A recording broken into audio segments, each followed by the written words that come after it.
Hello friends, welcome to UPSC Niti. हम देख रहे हैं हमारा expected MCQ for UPSC prelim 2017 series. ये इसका पार्ट 29 जिसमें हम कवर करेंगे क्वेश्चंस रिलेटेड टू एनवायरनमेंट। ठीक है, तो एनवायरनमेंट जो है वो बहुत ही ज्यादा हो रहा है क्योंकि एनवायरनमेंट पे बहुत ज्यादा क्वेश्चन 15 से 20 क्वेश्चन एनवायरनमेंट पे पूछे जाते हैं। लेकिन हम प्रयास करेंगे लगभग आने वाले मंडे से हम कुछ ना कुछ वीडियो जो है वो साइंस एंड टेक पे भी ऐड कर दे। ठीक है, तो चलिए स्टार्ट करते हैं और देखते हैं हमारा आज का पहला क्वेश्चन। तो first question is in the context of environment the term dirty dozen is related to which of the following. ठीक है, तो ये डर्टी डजन जो टर्म है ये किसके बारे में है, ऐसा ये क्वेश्चन है। तो देखिए फर्स्ट ऑप्शन क्या है, 12 ओजोन डिप्लेटिंग सब्सटेंसेस। ठीक है, मतलब ये ओजोन के बारे में डर्टी डजन ऐसा फर्स्ट स्टेटमेंट है। Next is 12 most harmful green house gases. ठीक है, तो ये ग्रीन हाउस गैसेस के बारे में ऐसा बी स्टेटमेंट है। नेक्स्ट इज सी कौन सा बताया गया, 12 मोस्ट हार्मफुल वर्मिन्स। वर्मिन क्या होता है, जो हमने देखा था वाइल्ड लाइफ प्रोटेक्शन एक्ट 1972 के तहत जिन भी एनिमल्स को ह्यूमन के लिए हार्म है इस मतलब इस रीजन की वजह से अगर कोई एनिमल जो है ऑफ द शेड्यूल 2, 3 या फिर 4 ये अगर हमारे शेड्यूल 5 में ऐड कर दिए जाते हैं तो उनकी मारने के लिए मतलब परमिशन मिल जाती है और ऐसे एनिमल्स को वर्मिन कहा जाता है। तो ये सी जो है ये इसके बारे में ऐसा बताया गया है। Next is 12 harmful persistent organic pollutants. ठीक है, तो पर्सिस्टेंट ऑर्गेनिक पोल्यूटेंट जो है वो हार्मफुल है।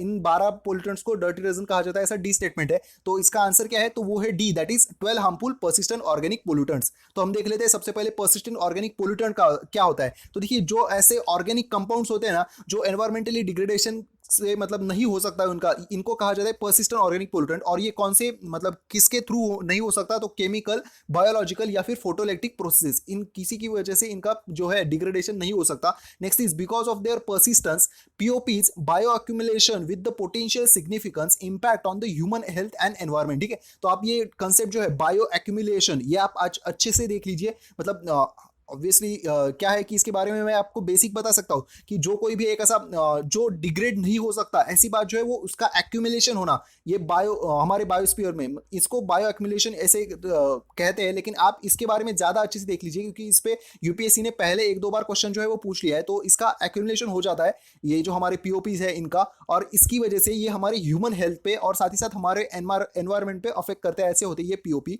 Next is the effect of POPs on the human and the environmental health was discuss. और इसी के लिए मतलब इस इंटेंशन की वजह से इनको एलिमिनेट और सीवियरली रिस्ट्रिक्ट करने के मकसद से हमने Stockholm convention on the persistent organic pollutant ये बनाई थी, ये हुई थी 2001 में। ठीक है, तो जो हमारे 12 पोल्यूटेंट्स है वो एक बार बस देख लेते हैं कौन कौन से है, मतलब ये हमें रटना है ऐसी तो कोई बात नहीं है, लेकिन अगर एक बार देख लिया जाए, अगर कोई क्वेश्चन पूछ लिया जाए तो हमें हेल्पफुल रहेगा। तो देख लीजिए कौन कौन से, Aldrin, next is chlordane, next is dieldrin, next is endrin, after that heptachlor, after that hexachlorobenzene, next is myrex, after that toxaphene, after that PCBs, that is polychlorinated biophenils, after that diphenyl trichloroethane। देखिए कितने बड़े बड़े नाम है, मुझे भी पढ़ने में थोड़ा डिफिकल्ट हो रहा है। डायोक्सिन्स एंड नेक्स्ट इज पॉलीक्लोरिनेटेड डायोबेंजोफ्यूरेंस। ठीक है, मतलब ये एक बेसिक हम याद रख सकते हैं कि ये जो है ना इन बहुत ही डिफिकल्ट नाम है इन सभी के, लेकिन एक बार हमने देख लिया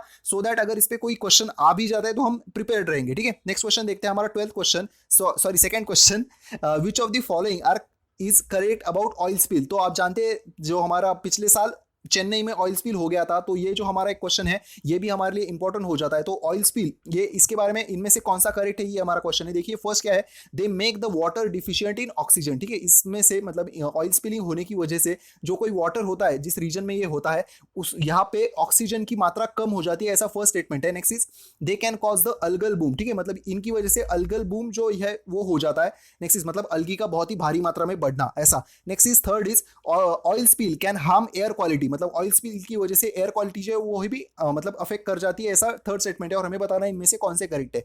देखिए इसके बारे में फर्स्ट जो है ये बात सही है कि जो हमारी ऑयल स्पिल हो जाने की वजह से जो हमारा पानी होता है ना वहां पे पूरी तरह से एक परत बन जाती है ऑयल की, और इसी वजह से जो यहाँ पे ऑक्सीजन की जो मात्रा है वो कम होती जाती है। ठीक है, तो वाटर डिफिशिएंट इन ऑक्सीजन ये हो जाता है, ये बात सही है। नेक्स्ट इज यहाँ पे अल्गल बूम नहीं होता। अल्गल बूम किससे रिलेटेड होता है, तो हमारा जो प्रोसेस होता है ना यूट्रोफिकेशन, ये इससे होता है। तो ऑयल स्पिल जो होता है ना वो एक्चुअली अल्गल बूम जो हमारा यूट्रोफिकेशन है उसको कम करता है, जो ये है तो इसको मतलब कॉज नहीं है ये, तो सेकंड जो है ये हमारा इनकरेक्ट है। नेक्स्ट इज थर्ड जो है ये इसके बारे में आपको मतलब लग सकता है कि ऑयल स्पिल जो है वो पानी में होता है तो एयर क्वालिटी को हार्म नहीं करेगा, लेकिन जी ये बात सही है, ये एयर क्वालिटी को हार्म करता करता है, वो कैसे करता है हम एक्सप्लेनेशन में देखते हैं। तो हमारा 1 और 3 जो है ये बात सही है, सो हमारा आंसर हो जाता है सी, दैट इज 1 और 3 only.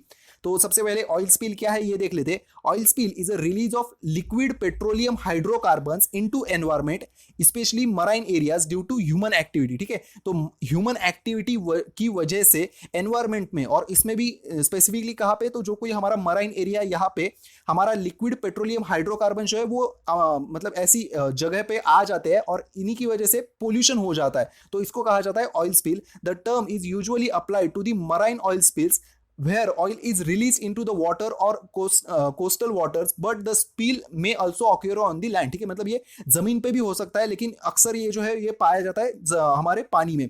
Next is oil spill make the water deficient in oxygen, this causes the problem of the marine animals. तो जैसे कि हमने कहा कि एक परत बन जाती है पूरे पानी पे कि ये ऑक्सीजन जो है मतलब उस वजह से ऑक्सीजन जो है वो कमी हो जाती है, और ऑक्सीजन की कमी होने की वजह से जो पानी के हमारे बाकी जो एनिमल्स है उनको सांस लेने में प्रॉब्लम हो जाती है और उनकी मतलब संख्या जो है वो कम होती जाती है। और जैसे कि हमने सेकंड में देखा था कि अलगल बूम जो है it is related to eutrophication, और जो है कि ये ऑयल स्पिल जो होता है वो एक्चुअली अलगी को किल करता है, ना कि उनको बढ़ाता है। ठीक है, एंड नेक्स्ट जो है वो हमारा देख लेते हैं, oil spill can also harm the air quality. और ये कैसे, तो जो इसमें हाइड्रोकार्बन्स में जो हमारे केमिकल्स होते हैं ना, the chemicals in the crude oil are mostly hydrocarbons that contains toxic chemicals such as benzene, toluene, ये मतलब कुछ हमने 2-3 नाम बता दिए, लेकिन और इनकी वजह से मतलब ये होता क्या है, ये जो केमिकल्स होते हैं जब हमारे मतलब एनवायरनमेंट में आ जाते हैं बहुत ही भारी मात्रा में, तो ये हमारे हेल्थ पे एडवर्स इफेक्ट करते हैं। साथ ही साथ मतलब ये अगर ये जो कोई वहाँ पे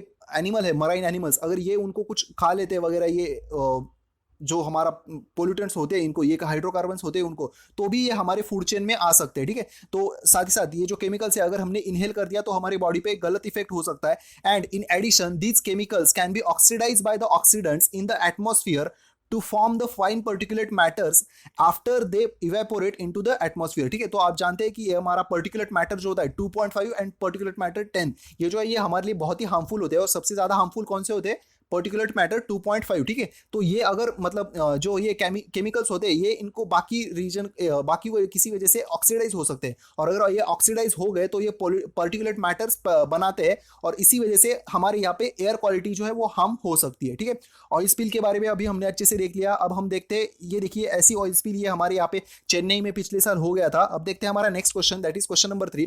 the red data book is a state document established for the documentation of a rare and endangered species of. ठीक है, तो ये जो हमारा रेड डाटा बुक है इसमें रेयर और एंडेंजर्ड स्पीसीज का डॉक्यूमेंटेशन होता है, तो इनमें से कौन सी बातों का यहाँ पे जो डॉक्यूमेंटेशन होता है, ऐसा ही हमारा क्वेश्चन है। देखिए फर्स्ट ऑप्शन क्या है, एनिमल्स, नेक्स्ट इज प्लांट्स, या फिर फंगाई। ठीक है, तो इनमें से तीनों में से कौन कौन सी बातों का यहाँ पे डॉक्यूमेंटेशन किया जाता है, तो एनिमल जो है ये बात सही है, आप इसके बारे में जानते होंगे। नेक्स्ट जो है वो प्लांट्स, ये बात भी मतलब सही है, प्लांट्स जो है मतलब ये तो सभी जानते हैं, एनिमल्स और हमारे जो हमारे बर्ड्स होते हैं इनका यहाँ पे मतलब डॉक्यूमेंटेशन होता है। प्लांट्स जो होते हैं उनका भी डॉक्यूमेंटेशन होता है। ठीक है, मतलब फर्स्ट एंड सेकंड जो है ये बात भी सही है, और थर्ड जो है ना ये बात आपको लग सकता है कि ये गलत है, लेकिन थर्ड जो है फंगाई, ये इनका भी ठीक है डॉक्यूमेंटेशन करता है। ठीक है, तो हमारा आंसर हो जाता है D, that is all correct.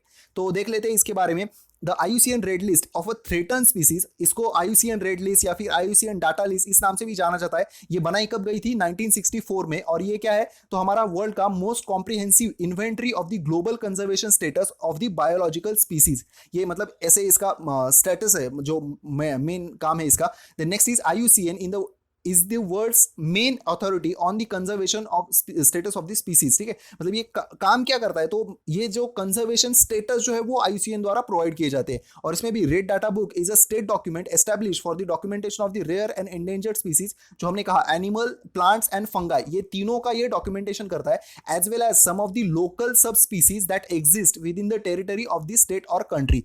And next क्या है, this book provide central information from the studies and monitoring programmes of rare and endangered species and their habitats. तो मकसद क्या है कि IUCN का ये स्टेटस क्यों देते हैं, सो दैट अगर किसी मतलब जो कोई पंछी या फिर एनिमल जो है अगर इसको ये कोई स्टेटस जो है वल्नरेबल स्टेटस मिल गया तो हम उन पे ज्यादा ध्यान देते हैं। तो कोई अगर ये एंडेंजर्ड कोई जो स्पीसीज है इन पे हम ज्यादा ध्यान देना चाहिए, तो इसके लिए IUCN जो है वो हमारी मदद करता है। तो ये हो गया इसके बारे में, रेड डाटा बुक के बारे में। ये जो है ना, ये बात भी एक बार अच्छे से देख लीजिए, क्योंकि ना मैंने एक बार एक मॉक टेस्ट सॉल्व किया था जहां पे मुझे इनको कोरोना मतलब एक सीक्वेंस में लगाना था कौन से सबसे ज्यादा थ्रेटन होते हैं और कौन से कम होते हैं। तो देखिए नियर थ्रेटन जो है वो सबसे कम, लीस्ट कंसर्न तो ये इनके बारे में तो कोई कहेगा भी नहीं।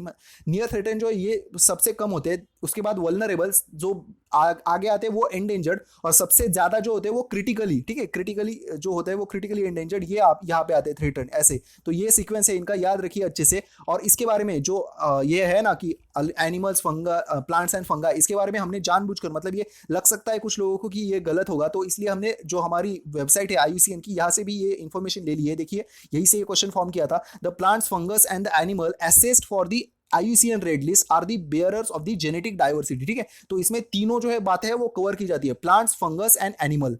नेक्स्ट क्वेश्चन देखते हैं, हमारा fourth question, increase level of the carbon dioxide in the atmosphere would impact the plants in many ways like. मतलब अगर हमारे यहाँ पे कार्बन डाइऑक्साइड जो है उसकी मात्रा बढ़ गई तो ये हमारे प्लांट्स पे कैसे इंपैक्ट कर सकता है, ऐसा ये हमारा क्वेश्चन है। ठीक है, आई होप आपको क्वेश्चन जो है वो अच्छे से समझ आ गया होगा। हम देख लेते हैं इसके ऑप्शंस। तो first is decrease in the photosynthetic productivity of the plant. ठीक है, मतलब हमारी फोटोसिंथेटिक प्रोडक्टिविटी जो है प्लांट्स की वो कम हो जाएगी। दूसरे में कहा है कि ये जो प्रोडक्टिविटी वो बढ़ जाएगी। Next is increase in the number of insects and other paste. ठीक है, मतलब जो कोई भी इंसेक्ट्स है इनकी संख्या बढ़ जाएगी। And last is proliferation of the weed, मतलब जो हमारी वीड्स होती है उनका प्रोलिफरेशन, उनका क्या कह सकते हैं हम, जो फैलाव जो होता है वो आसानी से हो जाएगा, ऐसा फोर्थ है। और हमें बताना इनमें से कौन से करेक्ट है।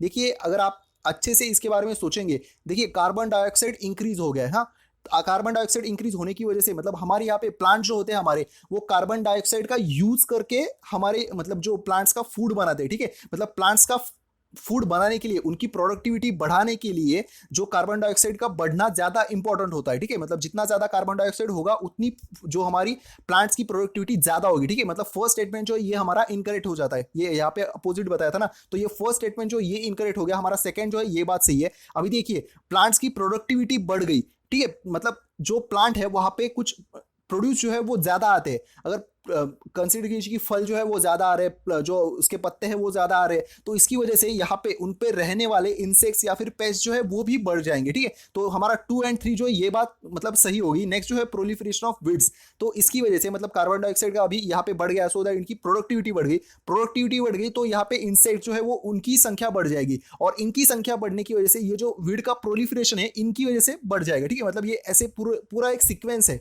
1 2 3 4। ठीक है, तो ये तीनों जो है 2 3 एंड 4 ये इसके बारे में सही है। हमारा आंसर हो जाता है B, that is 2 3 and 4 only.